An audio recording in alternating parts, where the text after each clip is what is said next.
Shalom, salam damai sejahtera untuk sahabat sekalian dimanapun Anda berada dan kapanpun Anda mendengarkan siaran kali ini. Apa kabar teman-teman? Saya berharap teman-teman sekalian ada dalam perlindungan Tuhan, penjagaan Tuhan, dan semoga semuanya kita ditolong oleh Tuhan di dalam melewati masa-masa yang sulit seperti sekarang ini. Ya, dalam kesempatan kali ini saya akan mengajak kita untuk melihat salah satu berita terkait dengan Pak Yahya Waluni. Barangkali teman-teman sudah membaca beritanya tentang keadaannya setelah ditangkap, bahwa ia kini dikatakan mengalami sakit jantung dan ada di rumah sakit. Itu kira-kira beritanya. Sempat beberapa orang juga sudah membuatkan videonya, misalnya Pak Heri Ikim beberapa waktu yang lalu sempat melakukan live dan membuat sebuah video dengan judul, "Apakah ini bukan drama klasik ala-ala koruptor Indonesia?" Begitu ya. Tapi saya tidak mau masuk ke sana karena ada satu berita lagi yang barangkali teman-teman lewatkan ya, yaitu tentang penyangkalan beberapa orang terkait dengan kapasitas, ya, kapasitas dan kualitas Yahya Waloni, seorang mualaf yang konon katanya nih, pengakuannya bahwa ia ini adalah ibaratnya adalah Umar masa kini begitu ya, itu pengakuan di beberapa video bahwa ia adalah seorang pembela Islam, tetapi ya setelah beliau ditangkap ada beberapa berita saya temukan dan dari pernyataan beberapa tokoh, ini meragukan kapasitas dan kualitas Yahya Waloni sebagai seorang ustadz. Ya, dan ini menjadi satu pertanyaan begitu ya, bagaimana seorang pembela agama yang begitu giat memperjuangkan, menyuarakan dakwah Islam ke berbagai tempat, tetapi pasca ditangkap dengan tuduhan sebagai seorang pelanggar hukum, yakni melanggar undang-undang penistaan dan penodaan agama. Loh, kok banyak yang nampaknya tidak mengakui kualitas dan kapabilitas beliau atau kapasitas beliau sebagai seorang ustadz. Nah, coba kita lihat beberapa beritanya ya teman-teman ya. Saya coba bagikan sebagaimana dimuat di sebuah portal berita Hops ya, hops.id. Ini menulis demikian, Yahya Waloni tidak diakui MUI sebagai ustaz, ilmunya masih kurang. Ini saya nggak tahu ya, apakah judul ini sengaja dibikin begini supaya bombastis atau seperti apa tujuannya ya.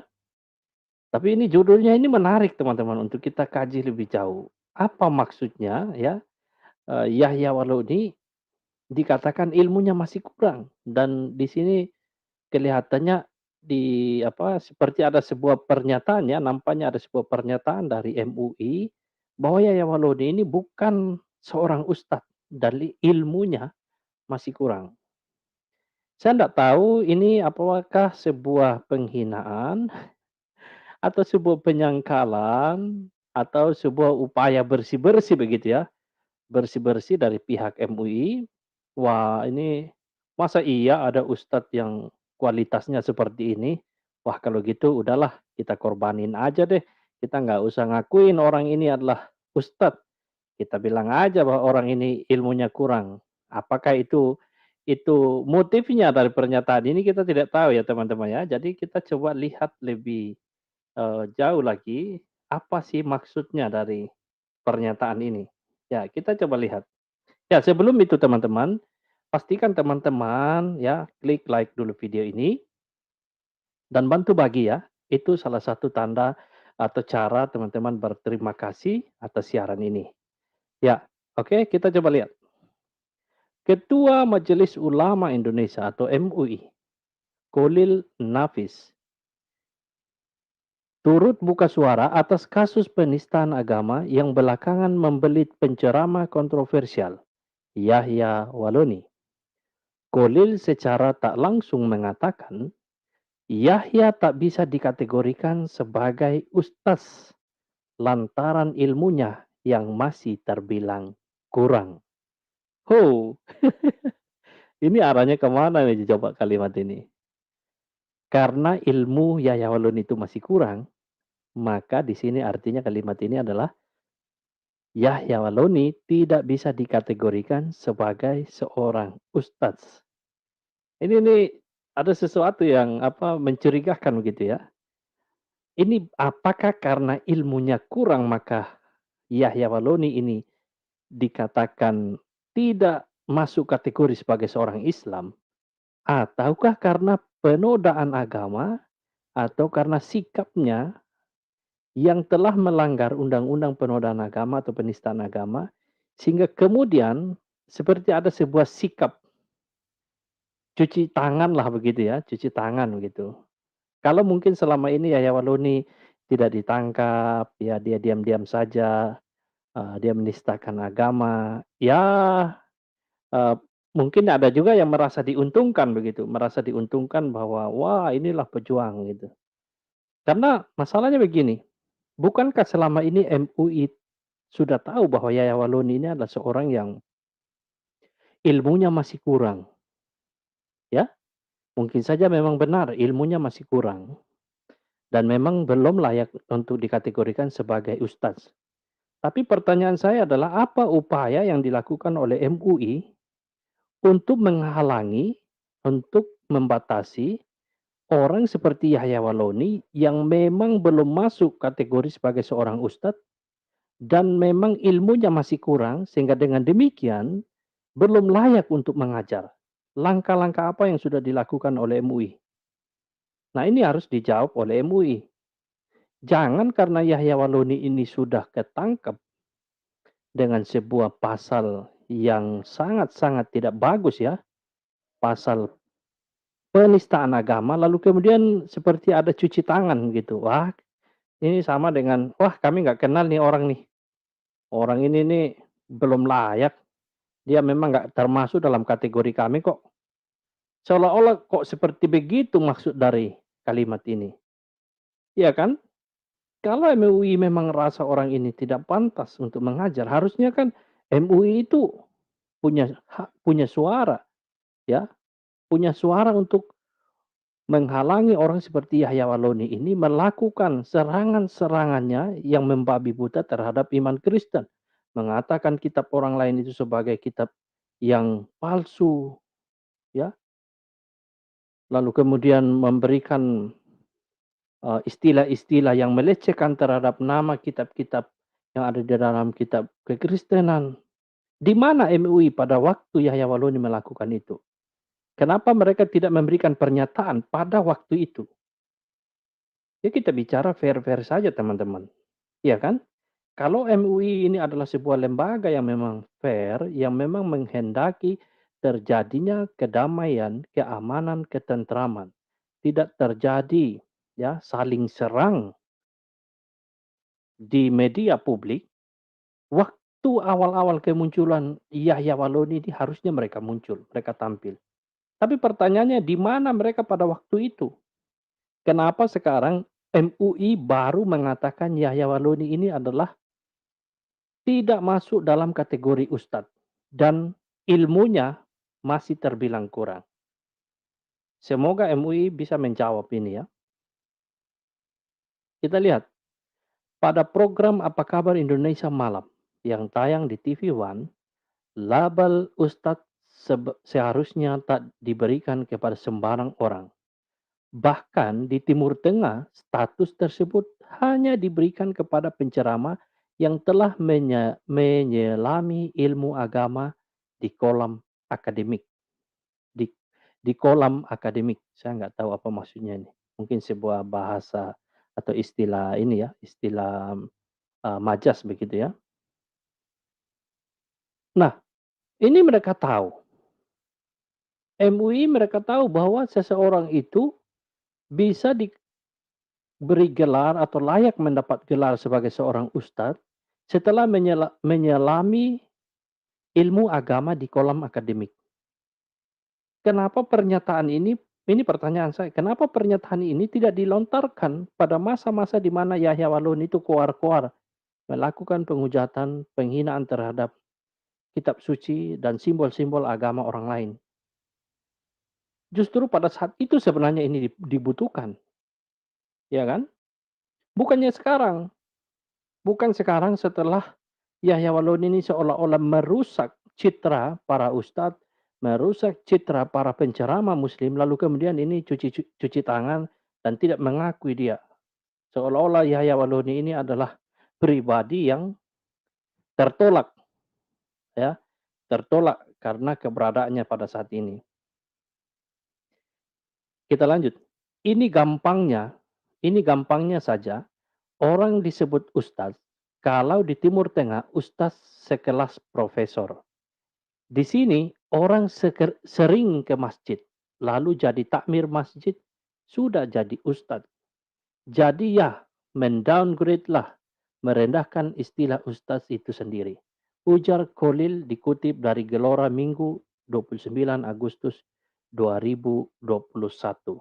Oh, ternyata MUI tahu ya. Mereka tahu bahwa di Indonesia terlalu mudah seseorang digelari sebagai ustadz dan ustazah, ya.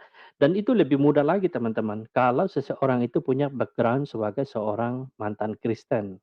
Oh, teman-teman bisa lihat kan? Ada begitu banyak mereka yang punya latar belakang Kristen, begitu masuk Islam, gelarnya langsung jadi ustadz dan ustazah. Kemudian dia bisa berbicara dari mimbar ke mimbar, dari satu masjid ke masjid yang lain, dari satu pengajian ke pengajian yang lain. Ya, tidak peduli lagi apa yang disampaikan itu benar atau tidak. Yang penting itu menyenangkan telinga pendengar. Yang penting ya, apalagi kalau itu nyenggol-nyenggol rumah tangga orang lain, nyenggol-nyenggol dapur orang lain. Wah, itu makin digosok semakin sip. Terjadilah gosip agama di sana. Dan ini adalah pangsa pasar dari mereka yang merupakan mantan Kristen. Bila mereka masuk di sana, mereka mendapatkan posisi ini. Hanya satu yang saya lihat ini tidak dapatkan gelar itu, yaitu Om Botak. Semoga Om Deddy tidak tersinggung ya. Om Botak itu, Om Deddy Corbuzier kan nggak digelari sebagai ustadz. Kalau dia jadi ustadz, kemungkinan kita nggak lihat dia di podcastnya. Kita nggak lihat dia itu 1, 2, 3, close the door. Kemungkinan dia tidak buka podcast itu. Kemungkinan dia sudah ceramah di mana-mana. Atau mungkin karena memang buka podcast, ya, untungnya lebih besar. AdSense-nya dari YouTube-nya lebih besar, jadi akhirnya Om Deddy tidak jadi ustadz. Itu lawak Om Deddy, jangan Anda nanti panggil saya pula untuk ikut podcast Anda. Ngarep loh. Oke, ini yang sering saya sampaikan bagi teman-teman yang baru jadi mualaf. Sampaikan yang tahu, yang pasti benarnya. Yang kemudian jangan menjelekkan agama yang pernah dipeluknya. Apalagi membenturkan agama yang baru yang diyakini dengan agama yang pernah dipeluknya. Itu lanjutnya. Oh bagus ya, bagus ini disampaikan. Tapi seberapa besar desakan menyampaikan pesan ini kepada mereka para mualaf seperti Yahya Waloni, seperti Felix Siau, seperti siapa? Irene Handono, seperti siapa lagi? Kainama, seperti siapa lagi? Bangun Samudra, seperti siapa lagi? Si Ustadz Arifin Nababan, seperti siapa lagi? Ustadz Munsir Situmorang, seperti siapa lagi? Pemilik channel Vertizon TV yang sekarang udah tenggelam karena sudah dibongkar kedoknya. Steven Indra Wibowo, seperti siapa lagi? Heni Kristianto, seperti siapa lagi? Si Agustan, seperti siapa lagi? Oh, terlalu banyak ini teman-teman. Kalau kita baca ini sampai hafal lagu nama-nama mereka nih. Ya kan? Sampai hafal aku nama-nama mereka ini karena saking seringnya mereka muncul di YouTube ya, memberikan, pernyataan-pernyataan yang menjelekkan terhadap agama lama, sampai hafal aku orang-orang ini. Nggak tahu ini Ketua Komisi Dakwah MUI Kholil Nafis ini tahu nggak orang-orang ini? Dia pernah lihat nggak video mereka? Pernah dengar nggak ceramah mereka? Saya nggak tahu ya. Semoga saja dia nggak dengar. Tapi kalau dia dengar lalu tidak melakukan apa-apa, Khalil Nafis, ya, Ketua Komisi Dakwah MUI, sangat kasihan. Pesan Anda baru sampai sekarang ini setelah para mualaf ini melakukan penghinaan, penistaan, ya, merusak situasi kerukunan sebagai satu bangsa yang majemuk. Anda pada saat itu tidak bersuara. Ini sudah terlambat karena orang-orang ini sudah punya panggung, ya. Mereka sudah punya massa, mereka sudah punya subscriber fanatik, subscriber yang telan bulat-bulat apa yang mereka dengar, ya. Mereka tidak mau cross check lagi apa yang mereka sampaikan itu diterima mentah-mentah. Lebih jauh, Khalil menambahkan pihaknya memiliki standar bagi penceramah di Indonesia. Meski demikian, MUI tak bisa melarang seseorang untuk menjadi penceramah atau dipanggil ustadz. Wah, ini masalahnya, ya. Ini masalahnya. Maka sebenarnya saya mendukung teman-teman dari pihak Muslim sebaiknya dibikinlah sertifikasi ulama, sertifikasi ya para penceramah. Sebaiknya itu diurus MUI deh. Nggak usah pergi urus-urus kasih label chat kok dikasih label halal. Itu saya dengar gitu ya. Apa benar saya nggak tahu. Saya nanti akan cross check. Kalau ini benar ini sungguh keterlaluan. Masa chat kok dibikin label halal ya. Nggak jangan cuma ngurusin halal deh. Sebaiknya ya orang-orang yang berdiri di mimbar masjid ini diberi label ya, harus ada sertifikasinya tersendiri. Karena apa? Mereka ini punya potensi untuk menyampaikan pesan dan mempengaruhi para pendengar.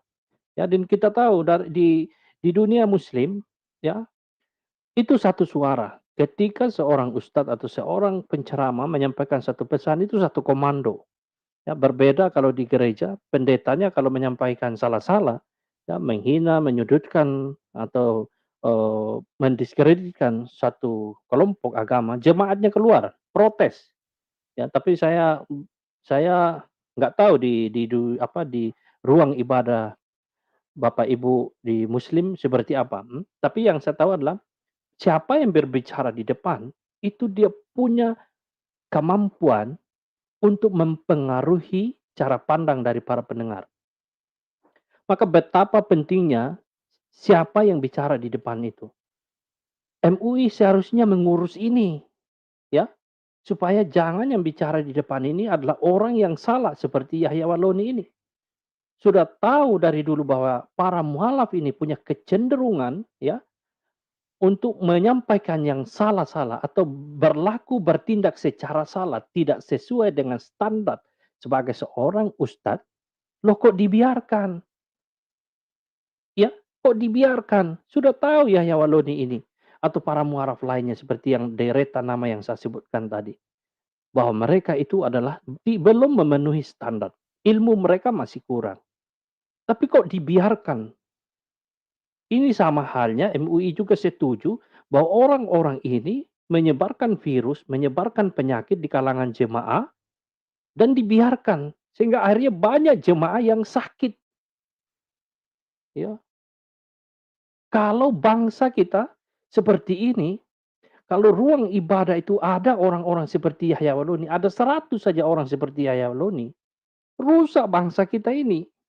Bagaimana caranya kita mencerdaskan anak bangsa kalau orang-orang yang bicara di depan jemaah, di depan ya umat itu tidak punya kapabilitas, tidak punya kapasitas yang baik untuk ada di sana dan menyampaikan pesan-pesan moral. Ya, nah berarti dalam hal ini kalau kita tarik lebih jauh lagi, MUI ini nampaknya tidak mendukung ya adanya peningkatan mutu dan kualitas dari warga negara Indonesia.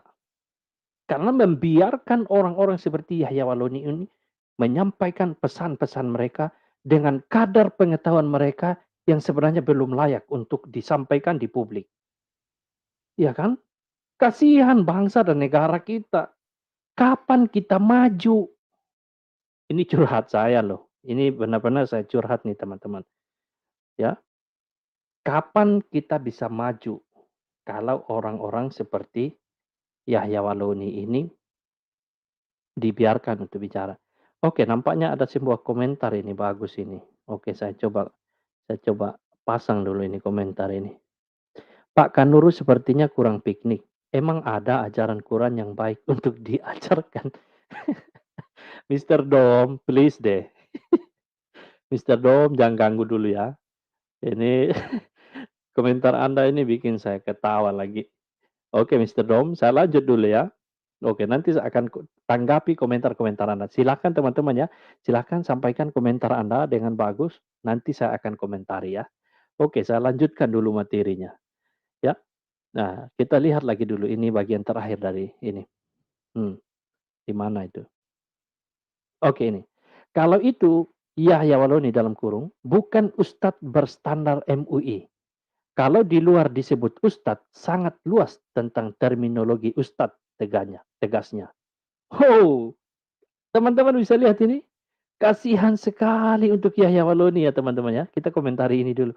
Kasihan sekali. Yahya Waloni selama ini menganggap dirinya sebagai Umar pada zaman ini. Tapi last minute teman-teman. Ini tidak diakui teman-teman. Yahya Waloni tidak diakui oleh MUI. Dia dikatakan bukan ustadz berstandar MUI. Kasihan Yahya kasihan. Engkau sudah berjuang begitu rupa, tapi kau nggak diakui. Sekarang Anda di Islam nggak diakui. Balik di Kristen juga nggak diakui, karena memang dari dulu Anda bukan rektor, bukan juga pendeta. Kemana lah kau sekarang Yahya. Kasihan, kasihan Bapak Tua ya. Kasihan sekali, ini saya ungkapkan dari hati paling dalam ya Pak Yahya ya. Anda sekarang benar-benar ada di sebuah persimpangan di mana Anda tidak diakui di Islam dan di Kristen juga Anda tidak diakui. Oke. Khalil juga menyarankan ketimbang mengundang penceramah yang gemar memaki agama lain, bakal lebih baik jika masjid atau kelompok masyarakat mengundang penceramah yang menyejukkan hati dan mampu menebar inspirasi kepada umat. Wah, ini bagus ini, ya. Mending kita mengundang para penceramah yang menyejukkan hati dan mampu menebar inspirasi kepada umat. Ini yang harusnya dilakukan ya. Tapi masalahnya adalah apakah ada yang mengatur hal itu di dalam Islam? Ini pertanyaan jujur dari saya. Apakah teman-teman muslim punya aturan seperti itu? Apakah ada satu lembaga yang memfilter siapa nih orang-orang yang boleh diundang dan siapa yang tidak boleh diundang? Apa ada? Apakah setiap masjid punya kemampuan untuk itu memfilter orang-orang ini? Saya nggak tahu, kalian yang tahu ya. Tapi saya berharap karena ini rentan sekali terjadi di kalangan muslim, saya berharap pemerintah bisa memikirkan hal ini. Agar ada satu lembaga atau memang kalau MUI ini bisa, ya sebaiknya MUI ini ngurus yang begini nih, memberikan sertifikasi, ya siapa yang boleh diundang, siapa yang tidak boleh diundang. Sebaiknya begitu, supaya apa? Supaya banyak ya warga negara kita ini bisa pemikirannya maju, supaya bangsa dan negara kita ini bisa cepat lebih maju lagi, ya supaya jangan banyak orang yang senggol bacok, pentol korek api, ya dikit-dikit mikirnya cuma demo, dikit-dikit ya mikirnya cuma lengserkan pemerintah, ya kok cuma dikit-dikit, nggak banyak-banyak, ya kan? Oke, undanglah penceramah-penceramah yang memberikan inspirasi, penceramah-penceramah yang memang mengerti agama, bukan yang memprovokasi. Ya, seharusnya ini yang dilakukan. Tapi masalahnya siapa yang mengatur ini? Siapa yang bisa memberikan aturan seperti ini? Yang bisa menegaskannya siapa? Ya, kalau masing-masing masjid, masing-masing apa namanya, tempat pengajian atau masing-masing ustadz boleh membuat tempat pengajian, boleh membuat satu kegiatan dan memberikan pesannya, ya. Ini kalau di yang sifatnya kehidupan nyata, tapi bagaimana lagi kalau ini di dunia internet, di mana orang dengan bebas menyampaikan pesannya, dan dengan bebas juga orang memilih siapa yang mendengarkan pesan itu. Oke, jadi intinya di sini adalah Yahya Waloni tidak diakui oleh MUI sebagai seorang ustadz yang memenuhi standar. Oh, kenapa ini? Oke, rupanya belum masuk. Ya, intinya Yahya Waloni tidak diakui sebagai seorang ustadz yang memenuhi standar, ya, standar MUI tentunya atau standar yang untuk dapat mengajar di depan jemaah. Itu intinya dari pesan ini. Sekarang kita lihat di berita yang selanjutnya. Ini 3 berita yang saya angkat ini itu hampir semua sama bahwa mereka tidak mengakui Yahya Waloni. Maka kasihan sekali memang ya. Yahya Waloni ditolak di Kristen, ditolak di Islam. Ya, sebut Yahya Waloni sampah, buangan intoleran. Ulang, salah ini pembacaannya. Sebut Yahya Waloni sampah, buangan intoleran. Ali Ngabalin, ilmu dangkal, sok pintar. Yahya Waloni disebut sampah, buangan intoleran. Kejam kali ini Pace nih. Pace kau bikin pernyataan ini kejam kali nih. Nanti kalau kau ketemu dengan Yahya Waloni, siap-siap memang kau nanti. Apalagi sama-samanya kalian ini dari Papua dulu. Habis kau nanti dengan Pace Yahya ya. Ini perhatikan teman-teman. Yahya Waloni disebut sampah, buangan intoleran. Apa tidak ada diksi lagi yang lebih bagus ini? Wah, bayangkan ini teman-teman. Harga dirinya langsung jatuh, ya, hilang harga dirinya. Oh, ini enggak tahu menurut teman-teman gimana? Tepat nggak diksi yang dipakai ini? Disebut bukan saja sampah tapi buangan intoleran. Wow, Ali Ngabalin di sini dikatakan ilmu dangkal, ilmu dangkal, sok pintar, sok pintar. Ya, lihat saja teman-teman, ini kita nggak tahu tingkat keilmuannya sebagai seorang muslim di sana ya, kita nggak tahu. Silahkan teman-teman muslim nilai sendiri. Bagaimana sih tingkat keilmuan Yahya Waloni di dalam membawakan ceramah-ceramah tentang Islam. Tapi jujur ya, dari pengamatan saya, sepanjang saya memperhatikan Yahya Waloni, ketika berceramah ya, itu ada satu video teman-teman, saya pernah bikin, nanti silahkan cek di Kanuru. Dalam 11 menit, itu berapa puluh kali Yahya Waloni menggunakan istilah tidak pada tempatnya. Itu ada videonya. Silahkan dicek sendiri di Kanuru, saya sudah bikin videonya.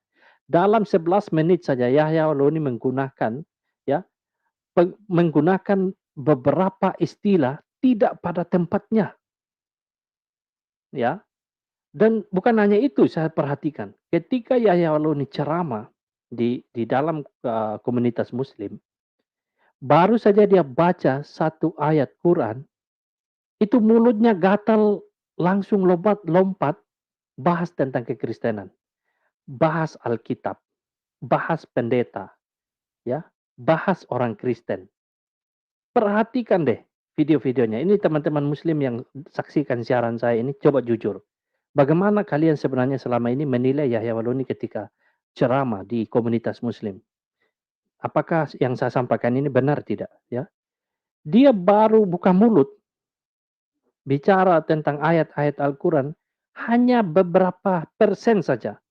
itu langsung mulutnya gatal, berubah topiknya, bahas hal-hal yang menghina, menjelekkan, mendiskreditkan kekristenan agama lama, lalu sembari itu membangga-banggakan dirinya bahwa dia itu orang pintar, bahwa dia itu orang yang sudah dapat hidayah, ya.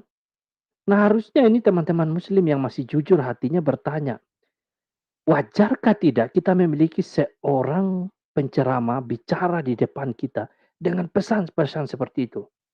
Tapi kalau saya perhatikan teman-teman, dalam situasi-situasi seperti itu jemaahnya ngakak ketawa teman-teman. Pada ngakak ketawa. Makanya kadang-kadang saya heran, apakah pesan-pesan seperti ini lucu bagi para pendengar di kalangan muslim? Apakah pesan-pesan seperti ini menarik bagi mereka? Apakah pesan itu sehat untuk didengarkan oleh otak, untuk diterima oleh otak kita? Kalau saya yang dengar teman-teman, terus terang saya nggak sehat pikiran saya, ya. Terus terang saya nggak sehat. Lebih baik saya keluar. Untuk apa saya dengar pesan-pesan seperti itu? Nggak ada berkahnya. Kalau bahasa Kristiannya nggak ada berkat. Berkat apa yang kita dengarkan dengan mulut kotor seperti itu? Ya, nggak ada berkat sama sekali. Harusnya ceramah itu kan menginspirasi sebagaimana tadi dikatakan oleh uh, Kohlil siapa tadi ini Sekjen MUI ya tadi yang disampaikan. Harusnya ceramah itu menginspirasi. Tapi coba kalian dengarkan. Ceramah kok ngata-ngatain kitab suci orang Kristen itu palsu. Saya yang isi di dalam yang kosong-kosong di dalam Alkitab orang Kristen ya, cap tikus, tetanus. Inspirasi apa yang kalian dapat dari situ? Coba jujur, ada inspirasi nggak dari kata-kata seperti itu, pesan-pesan seperti itu? Ya mungkin saja di kalangan sana ada inspirasi ya, tapi bagi saya itu sama sekali nggak ada inspirasinya teman-teman, nggak ada. Ya sebelum lanjut, bagi yang belum like ini ada 398 bahkan ada hampir 400 ya, like dulu dong siarannya. Oke, kita lihat. Tenaga ahli kantor staf kepresidenan (KSP), Ali Mokhtar Ngabalin, turut mengomentari penangkapan Ustadz Yahya Waloni yang diduga telah menghina atau merendahkan agama Kristen. Ngabalin mengatakan penceramah tersebut telah membodohi rakyat dan melakukan penistaan terhadap kepercayaan tertentu. Ini menarik ya. Ini saya suka dengan uh, Pak Ali Mokhtar Ngabalin ini ya. Ini orang yang nasionalis ini. Bagus sekali pendapat-pendapatnya, netral ya, dan ini sangat konstruktif ya, membangun. Sangat orang-orang seperti ini yang layak untuk berbicara di depan. Menyejukkan ya. Pesan-pesannya itu ada inspirasi. Kalau orang ini bicara ini ada inspirasi dari pesannya. Ya kalian pergi dengar Yahya Waloni, inspirasi apa yang didengarkan dari kata-katanya. Di Sitat melalui akun Twitter resminya, Ngabalin berpendapat Yahya Waloni merupakan sosok intoleran yang kadar keilmuannya masih sangat minim. Huh, ini kembali lagi teman-teman. Ini diukur lagi kapasitasnya atau kapabilitas dari Yahya Waloni ini. Lihat ini standar yang dikatakannya. Dia ini sosok intoleran katanya. Ya, kenapa dikatakan sosok intoleran teman-teman? Karena ucapan-ucapannya ini berpotensi untuk melahirkan perpecahan, rasa curiga, saling benci, ya, menimbulkan ya disintegrasi. Kata-kata dari Yahya Waloni, teman-teman. Ya, bayangkan orang yang mendengarkan pesan-pesannya itu pulang-pulang itu yang dulunya dengan tetangga aman-aman, bagus, setiap hari raya saling bertukar apa kunjungan ya, waktu acara muslim, dari Kristen pergi ke sana salaman, begitupun waktu acara Natal. Pulang-pulang, tetangga yang nggak ngapa-ngapain, itu jadi dibenci. Ya. Hubungan jadi rusak. Orang muslim jadi curiga dengan orang Kristen. Ya, karena dengarkan orang seperti Yahya Waloni yang punya pesan-pesan intoleran. Apalagi teman-teman, dia bicara karena kadar keilmuannya masih sangat minim. Wajar saja Pak Cek Yahya Waloni selama ini bicara. cepat-cepat bahas Alkitab, cepat-cepat bahas Kristen. Karena memang ilmu Islamnya nggak ada, masih minim. Mau bicara apa? Mau bahas kajian Al-Quran, nggak ada, ya. Kemampuannya nggak ada. Jadi akhirnya lari-larinya ya bahas tentang Alkitab. Kan memang dia dari Kristen dengan pengetahuannya yang rendah, ya. Sisa-sisa pengetahuannya dari kekristenan itu dijual di sana, ya. Dan itu laku. Nah, ini juga dipakai oleh begitu banyak mualaf lainnya selain Yahya Waluni. Mereka juga melakukan hal yang sama. Dengan kadar pengetahuan yang minim tentang kekristenan dan tentang Islam, bukannya belajar di dunia Islam, di dunia baru. Seharusnya ketika masuk ke Islam, belajar dulu sebelum cuap-cuap di media, sebelum cuap-cuap di depan jemaah. Dan teman-teman, pesan ini juga sama bagi mereka teman-teman yang mantan Muslim masuk ke Kristen atau dalam agama apapun. Ketika Anda tinggalkan agamamu yang lama dan masuk di agama yang baru, saya mendorong teman-teman jangan cuap-cuap dulu deh, ya. Nanti Anda bikin banyak masalah. Ya, kalau Anda teman-teman Muslim yang masuk ke Kristen, jangan cepat-cepat tampil di YouTube, jangan cepat-cepat tampil mengajar. Kalau kesaksiannya bolehlah, tapi kalau yang sifatnya untuk pengajaran, lebih baik nggak usah. Dalam kekristenan juga begitu, ya. Ini ada beberapa gereja juga kayak begitu. Ada orang yang mantan apa namanya, mantan Islam masuk ke Kristen, dikasih mimbar, ya, langsung dikasih kesempatan untuk khotbah. Aduh, stop lah, ya, stop. Ini kita bicara jujur aja. Orang itu mau mengajar apa di dalam kekristenan? Orang itu belum layak untuk mengajar. Pengetahuan tentang kekristenannya masih rendah. Standar yang sama ini kita harus pakai teman-teman. Ini harus fair ya. Jadi ini pesan saya untuk mereka yang ex-muslim atau dikatakan murtadin. Tapi sebenarnya saya nggak setuju istilah ini ya. Sebaiknya ketika masuk Kristen, jangan dulu Anda mengajar. Ikut dulu kelas pemuridan. Dan ini sebenarnya step yang benar. Ketika seseorang masuk Kristen, ikuti kelas pemuridan. Itu penting, ya. Kelas pemuridan, dimuridkan dulu. Setelah itu, tugas Anda adalah bersaksi, pergi memberitakan Injil, ya. Bersaksi, ya. Lalu juga kalau ada kesempatan bagi Anda beri pengajaran, ya. Jangan langsung mengajar dalam pengetahuan yang masih minim. Karena Anda nanti sama dengan Yahya Waluni nanti jadinya. Nah, kita lihat di sini, ini pernyataan selanjutnya ini yang ngeri-ngeri sedap ini teman-teman. Sampah-sampah buangan intoleran.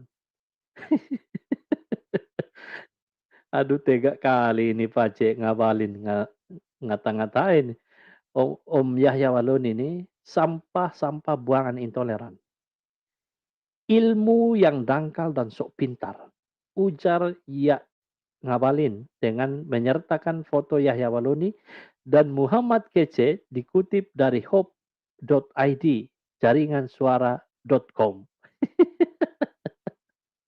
Ini sampah-sampah buangan intoleran, ilmu yang dangkal dan sok pintar. Oh, teman-teman, ini sangat tidak bagus ya. Kita diberi label seperti ini kan sangat tidak bagus. Sebaiknya jangan dulu ya, jangan dulu untuk kita bicara agama. Kalau ilmu masih dangkal, jangan sampai kita menjadi kelihatan sok pintar, ya. Jadi jelas di sini di berita kedua, Yahya Waluni lagi-lagi ditolak, tidak diterima. Bahkan dikatakan sampah buangan intoleran yang ilmunya dangkal dan sok pintar. Nah, coba kita lihat nih berita kedua.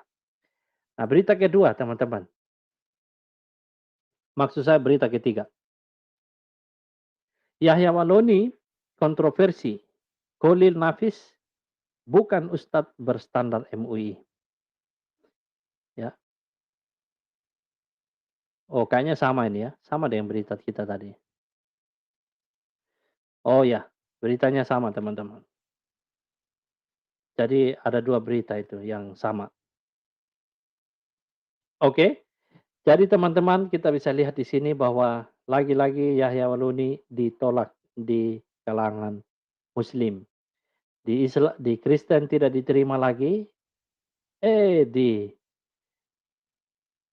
Islam pun ditolak ya, di Kristen ditolak, di Islam pun tidak diakui.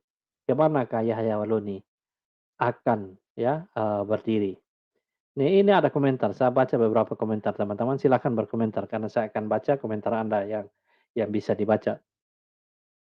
Nanti di pengadilan dipertanyakan kependetaan Yahya Waluni. Oh ini, betul. Ini yang saya tunggu-tunggu nih. Di pengadilan saya berharap pengadilan ini bisa memberi satu pertanyaan mengenai ini nih. Yahya Waloni harus ditanya kependetaannya itu dapat dari mana. Supaya saksi-saksi dari Papua yang pernah bersaksi di channel Pak Esra Suru itu bisa didatangkan. Dan saya yakin juga pasti Pak Esra Suru bersedia untuk datang sebagai saksi ahli. Sebagai salah seorang yang telah melakukan investigasi langsung ke Papua untuk cari tahu mengenai status Yahya Waluni. Benarkah dia adalah seorang pendeta? Benarkah dia adalah seorang rektor? Ternyata hasil investigasi membuktikan dari saksi mata yang masih hidup, bahkan dari dokumen sejarah berdirinya STT Calvinis, nama Yahya Waluni tidak pernah ditemukan di sana. Dari jajaran GKI juga, nama Yahya Waluni tidak pernah tercatat sebagai seorang pendeta. Ya, bahkan beberapa informasi dari sumber yang jelas mengatakan dia datang ke sana itu ya hanya dalam kategori sebagai seorang penginjil ya karena dia pintar bicara, pintar omong ya, dalam menyampaikan pesan-pesannya itu kelihatannya mantap begitu ya. Jadi akhirnya di beberapa gereja itu dia diundang untuk berkhotbah ya, diberi kesempatan untuk berkhotbah. Tapi lama-lama kelihatan aslinya bahwa ternyata orang ini nih selain gemar untuk berkhotbah, tapi gemar juga dengan cap tikus. Dan itu dibuktikan dengan pernyataannya di beberapa video bahwa dia ini adalah orang yang memang juga sangat dekat dengan alkohol ya dan itu tabiat pribadi teman-teman, bukan ajaran gereja. Jangan Anda mengatakan bahwa oh itu karena memang di Kristen memang begitu, tidak. Itu bukan ajaran gereja ya. Di gereja tidak pernah mengajarkan untuk kita pergi minum mabuk. Itu kebiasaan dari oknum seperti Yahya Waloni. Bahkan di salah satu video menceritakan Yahya Waloni pernah datang ke salah satu pendeta ya, pernah datang ke sana dalam posisi mabuk.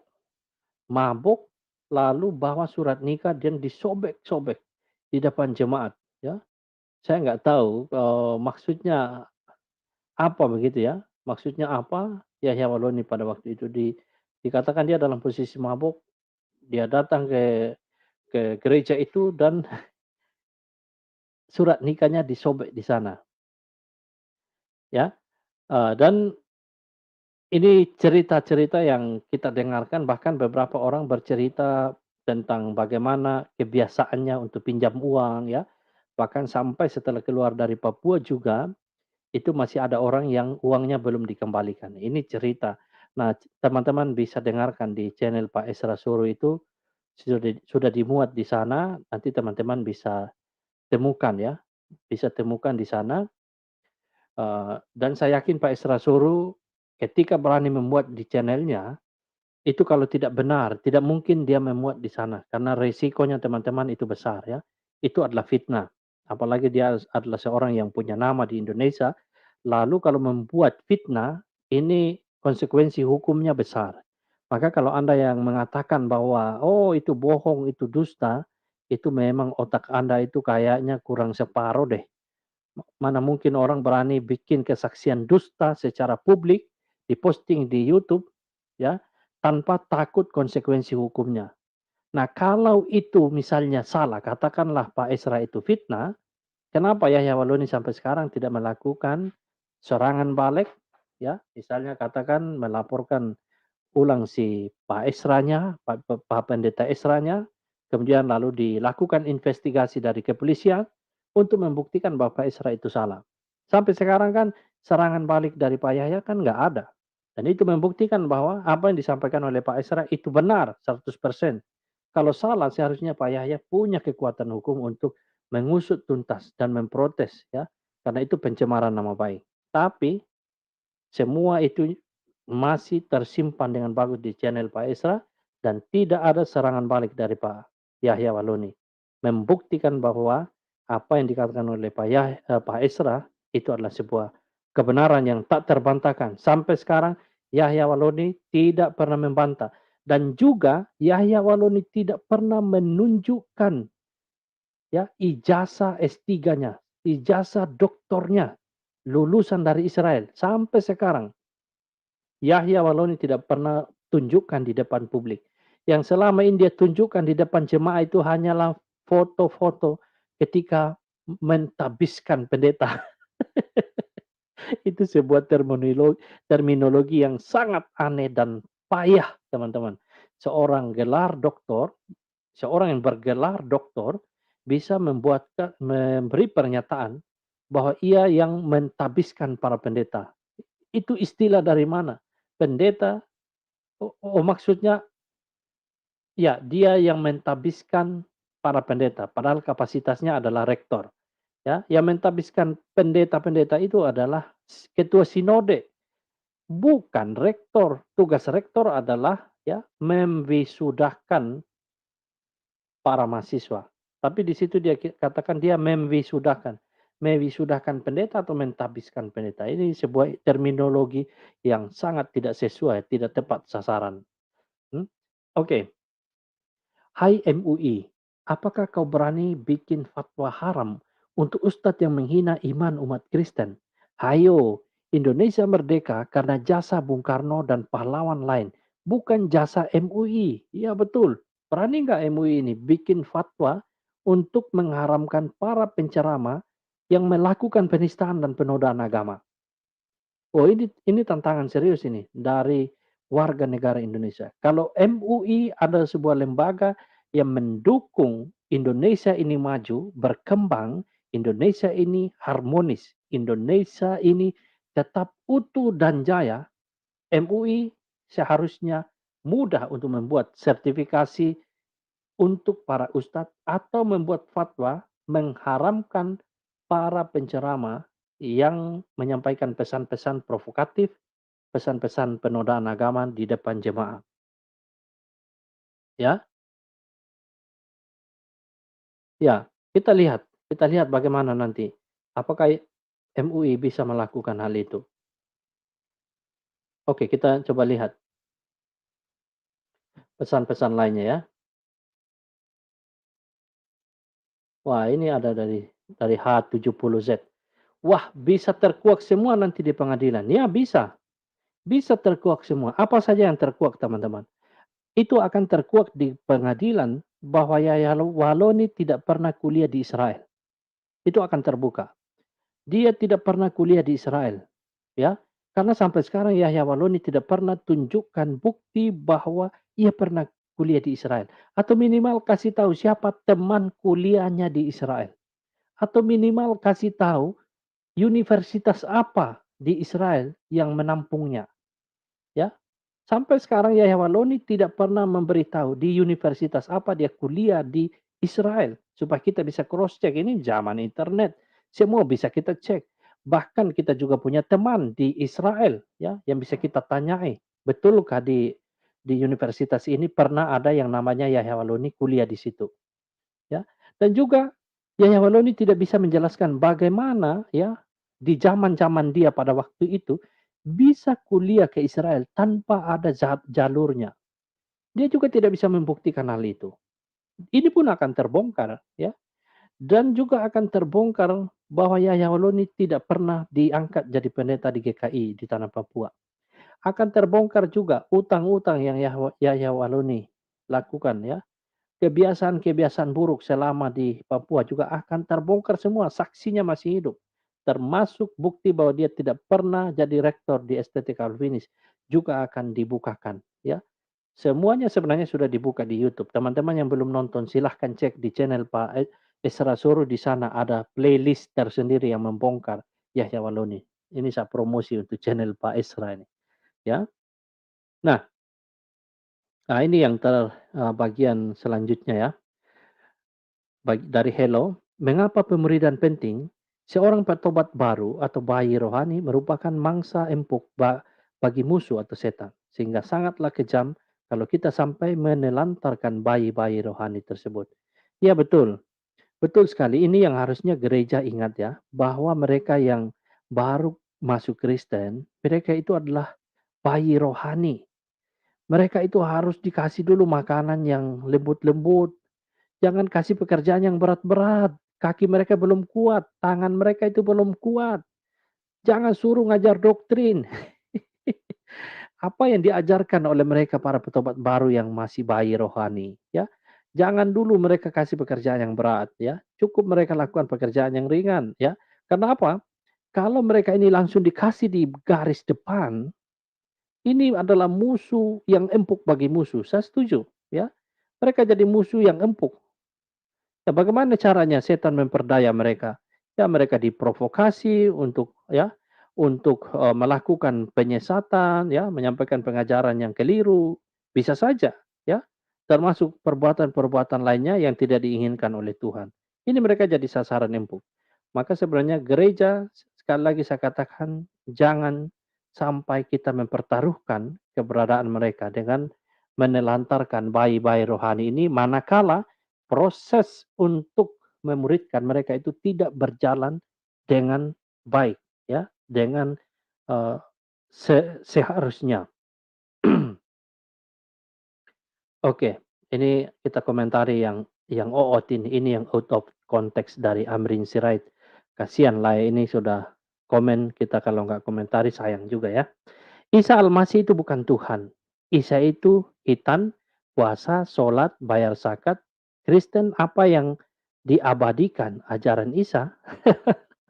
Woi, Lai, Amrin Sirait. Kasihan kali kau itu. Ya, Isa Al-Masih bukan Tuhan. Ya, betul. Setuju aku itu, Lai. Isa Al-Masih memang bukan Tuhan. Ya, Yesus itulah Tuhan. Ya, kalau Isa Al-Masih memang itu bukan Tuhan, Lai, karena di Al-Quran juga memang mengatakan begitu. Ya, tapi jangan kau cocok-cocokkan dengan Yesusku, ya. Yesusku itu adalah Tuhan, sedangkan Isa Al-Masihmu itu bukan Tuhan, ya. Isa Al-Masih itu hitam, oke, lalu dia juga puasa, so dia sholat, lalu dia juga bayar zakat, lalu apa hubungannya dengan kami Kristen? Di sini kau bilang Kristen, ya. Ini Kristen ini terminologi ini nggak ada loh di Quran kalian. Nggak ada di Quran kalian ini tentang Kristen. Di sana itu ada Nasrani, ada Isa, ya, ada tentang khitan, ada puasa, ada sholat, ya itu ada dalam kitabmu. Tapi jangan kau cocokkan Isa Al-Masih ini dengan Kristen. Karena sampai sekarang pun Anda tidak bisa menjelaskan arti nama Isa dan Al-Masih, ya. Jadi kalau di Islam Isa Al-Masih bukan Tuhan, oh itu sesuai dengan Quran memang demikian. Tapi Yesus kami jelas adalah Tuhan, ya. Dia adalah Tuhan yang tidak perlu keluar-keluar, "Aku ini Tuhan, sembahlah aku." Tidak perlu. Dia cukup membuktikan bahwa dia adalah Tuhan. Kuasanya itu diakui, ya. Dan oleh kuasanya itulah, ya, musuh-musuhnya si iblis dikalahkan. Ya, tidak perlu keluar-keluar. Kalau yang keluar-keluar aku ini Tuhan itu jelas adalah setan. Jadi Anda salah sasaran. Kasihan sekali. Anda be di dalam Quran, saya mau kasih tahu teman-teman ya. Di Quran itu salah kaprah dengan kekristenan. Di Quran punya konsep Tritunggal itu sesat di sana. Kalau dalam cara pandang kita Kristen ya. Di Quran mengatakan bahwa orang Nasrani itu memahami Maryam itu adalah ibu Tuhan. Allah datang, kawin dengan Maryam, lalu lahirlah Isa. Sehingga akhirnya Isa dan Maryam itu adalah Tuhan. Maryam ibu Tuhan, Isa anak Tuhan. Itu konsep Al-Quran. Konsep orang Nasrani pada waktu itu. Nah, konsep ini dipadankan pada konsep orang Kristen. Ini salah kaprah. Coba Anda tunjukkan di dunia ini, di gereja mana yang mengajarkan bahwa Maryam itu adalah bagian dari 3 Tuhan. Nggak ada. Jelas-jelas ini salah kaprah dari Al-Quran. Dan ini membuat saya menjadi bertanya, bagaimana mungkin ya katanya Quran itu firman Allah yang sudah ditulis di surga, yang kemudian diturunkan secara perlahan, secara step by step di dunia, ditartil lewat Jibril kepada Muhammad. Itu pesannya kok bisa salah sasaran? Kok Allah tidak tahu bahwa konsep orang Kristen itu adalah bukan demikian? Silakan teman-teman Muslim buktikan di mana ada orang Kristen zaman sekarang ya yang memahami bahwa Maryam itu adalah ibu Tuhan yang kawin dengan Allah lalu kemudian lahirlah Isa sebagai anak Tuhan. Jelas sekali Allah Subhanahu wa taala menurut kalau dalam catatan-catatan itu ketika teman-teman memadankan konsep Tritunggal sebagaimana yang saya uraikan tadi kepada orang Kristen zaman sekarang, itu salah kaprah. Orang Kristen sekarang, orang Kristen yang benar, bukan saja sekarang, dulu, orang Kristen yang benar, yang lurus, bukan sekte yang sesat, tidak pernah memahami bahwa ya ini secara umum ya, secara umum dan ini adalah kumpulan orang Kristen yang benar, tidak pernah memahami bahwa Tuhan itu Allah Bapa datang kawin dengan Maryam, lalu lahirlah Yesus sebagai anak Allah. Tidak pernah. Termasuk terminologi anak Allah yang digambarkan di dalam Quran juga ternyata salah. Ya, kita tidak pernah punya pemahaman begitu bahwa Yesus itu anak Allah hasil kawin antara Tuhan dengan Maryam. Maka jelas ketika Anda marah-marah dan maki-maki mengatakan kami kafir, berdasarkan catatan Quran, Anda salah kaprah. Kasihan sekali nasibmu. Anda ketipu deh. Kasihan, Anda ketipu berdasarkan sebuah catatan yang ditulis pada abad ke-6, ya, memberikan tuduhan tidak pada sasarannya, lalu kemudian Anda percaya dan mengkafir-kafirkan kami, sangat kasihan. Ayo, mengenai topik ini, silahkan teman-teman cek ya, mengapa Allah Subhanahu wa taala bisa salah ya memahami konsep teologi Kristen, khususnya untuk konsep Trinitas atau Tritunggal. Kenapa konsep Tritunggal yang dipahami di dalam Quran bisa berbeda dengan konsep yang dipahami di dalam kekristenan masa kini? Apakah kalian pernah meneliti hal ini dengan cermat? Apakah pernah teman-teman memahaminya ya, mencoba menggalinya dengan seksama ya? Ini PR untuk teman-teman. Ayo belajarlah untuk cerdas. Jangan ikutan geblek macam Yahya Waloni. Kalau kelamaan Anda mendengarkan orang-orang seperti Yahya Waloni, ya wajarlah Anda tetap geblek ya. Sampai kapanpun akan tetap geblek. Kasihan sekali teman-teman ya. Oke, teman-teman, bantu bagikan siaran ini ya. Bantu bagikan siaran ini, ramaikan like. Bagi yang belum like, ini yang nonton hampir 500-an lebih, tapi yang like cuma 296. Anda sungguh terlalu. Tolong, kalau Anda mendukung pelayanan saya, cukup dengan like. Karena dengan like, video ini makin berkembang, makin didengarkan banyak orang. Terima kasih untuk Anda yang sudah like. Ya. Oke, ini kita sudah ada di bagian terakhir teman-teman. Oleh karena itu, saya tidak akan baca lagi komentar-komentar Anda. Saya hanya ucapkan terima kasih untuk teman-teman yang menyaksikan siaran ini. Dan mari terus dukung pelayanan para Kristuber, ya, para apologet Kristen. Dukung pelayanan seperti orang-orang seperti Ibu Sofiatul, itu adalah seorang apologet yang luar biasa, Pak Inyo Manis, Gratia Pelo, Pak Deki Gadas, ya, dan teman-teman CIA, teman-teman di RAK, itu adalah hamba-hamba Tuhan yang mendedikasikan waktu mereka, pikiran mereka untuk ya menyatakan kebenaran, untuk menstimulasi teman-teman Muslim supaya berpikir cerdas. Ya, ini salah satu yang dilakukan oleh para Kristuber, para apologet Kristen, tidak menghina, tidak menghujat. Ya, seharusnya begitu. Para apologet, para orang Kristen yang menyampaikan kebenaran tidak boleh menghujat, Tidak boleh menghina, tidak boleh merendahkan. Sampai sekarang saya melihat para apologet adalah orang-orang yang berdedikasi, berintegritas, layak untuk didengarkan, ya. Kalau Anda yang menghina khususnya untuk Ibu Sofiatul, Anda sungguh terlalu.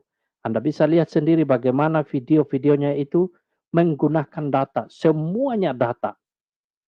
Dan saya lihat ada beberapa orang yang kepanasan lalu menggiring opini seolah-olah dia melakukan penghujatan, penghinaan. Anda itu lemah di argumentasi. Kasihan. Ketika Anda lemah argumentasi, lemah data, lalu Anda menyerang pribadi. Ini sangat kasihan. Ini pun yang membuat Indonesia ini tidak maju-maju. Ya, oleh karena itu bertobatlah Anda. Mari ini zamannya untuk perang argumentasi. Lawan argumentasi dengan argumentasi. Lawan data dengan data, bukan dengan pasal-pasal penistaan, pasal-pasal berlapis untuk membungkam lawan diskusi, lawan dialog Anda. Kalau Anda lakukan hal itu, sangat memalukan. Ya, itu yang dikatakan oleh Gus Miftah beberapa waktu lalu. Ya, seharusnya Yahya Waloni tidak mengalami hal yang seperti, maksud saya seharusnya apa yang dialami oleh Pak Muhammad KC itu tidak seharusnya dialami karena ia menyampaikan argumentasi dengan data-data. Ya, ketika data-data dibuka harusnya Anda lawan dengan data-data juga. Ya, ini beda dengan kasusnya Yahya Waloni Anda, teman-teman, supaya Anda pahami, ya. Ketika Yahya Waloni mengatakan Alkitab palsu, dia tidak bisa membuktikan di mana Alkitab yang asli, kapan Alkitab dipalsukan, bagaimana cara dipalsukan, siapa yang memalsukan, dan di mana yang asli. Dia tidak bisa membuktikannya. Ya, ketika Muhammad KC mengatakan, ya, ini perkataan dari Gus Miftah, Muhammad dikelilingi jin, ya itu benar, memang dikelilingi jin, ada hadisnya, itu perkataan Gus Miftah, jangan kemudian Anda putar lagi, ya. Lalu ketika dia juga mengatakan bahwa kitab kuning, ya, itu banyak mempengaruhi orang untuk melakukan tindakan-tindakan radikal katanya. Ternyata setelah diteliti memang benar kata Gus Miftah. Ini kata Gus Miftah, ya. Jangan Anda kemudian nanti putar lagi lalu Anda kan tidak bisa lawan argumentasi saya pun kemudian dilaporkan, ya. Jadi ayo deh, ini zaman adalah zaman keterbukaan. Lawan argumentasi dengan argumentasi, data dengan data. Jangan Anda hanya berani mengkritik, tapi nggak mau dikritik. Anda hanya bertanya, tapi nggak mau ditanya. Ya, oke. Terima kasih teman-teman. Doakan Pak Muhammad KC agar tetap dikuatkan, keluarganya tetap dikuatkan. Doakan juga Pak Yahya Waloni agar tetap cepat sehat, lekas sembuh, lekas pulih, supaya bisa mengikuti proses hukum yang ada dan mendapatkan, ya, keputusan sesuai dan yang seharusnya diperoleh. Tuhan memberkati. Dari tempat kediaman Kanuru, saya undur diri. Sampai jumpa di video yang lainnya. Tetap jaga kesehatan. Soli Deo Gloria. Segala kemuliaan hanya bagi Tuhan Yesus saja. Amin.